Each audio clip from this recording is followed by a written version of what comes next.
Everyone, I've got another really cool Arbor scientific product that I get to play around with and talk to you all about. This one is, it's in their cool stuff box.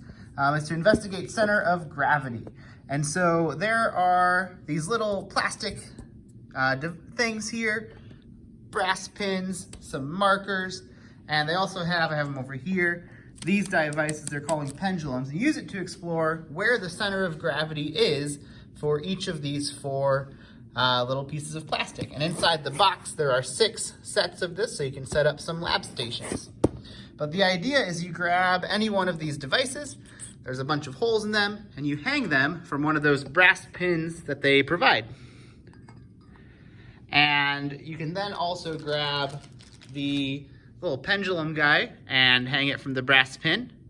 And we know the center of gravity is gonna lie somewhere on this line on object D here. So we grab that dry erase marker and we trace that line on the pendulum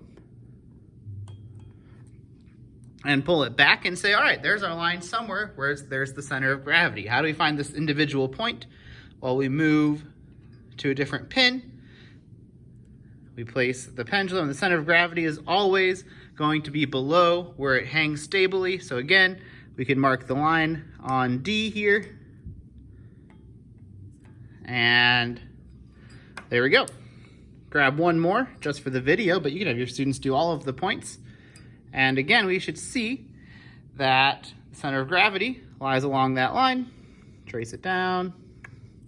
Hopefully your students have better tracing abilities than I do, but we can see the center of gravity for object D is right there. And so it's a really neat way to demonstrate the idea of center of gravity, of being the point below where some odd shape balances. And so there's 4 shapes for your students to do that. They also have a very large, so here's my hand for reference size here, a shape E. And the center of gravity for shape E lives somewhere in this empty space.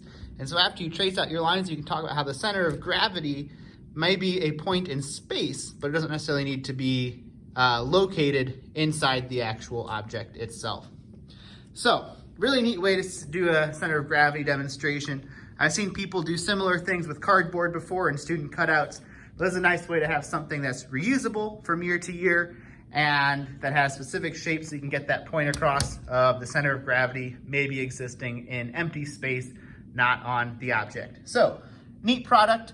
Full disclosure, they gave me this particular box for free if I made this review video. They said I could say whatever I wanted about it. And it's cool. That's what I have to say about it. Yeah, check it out.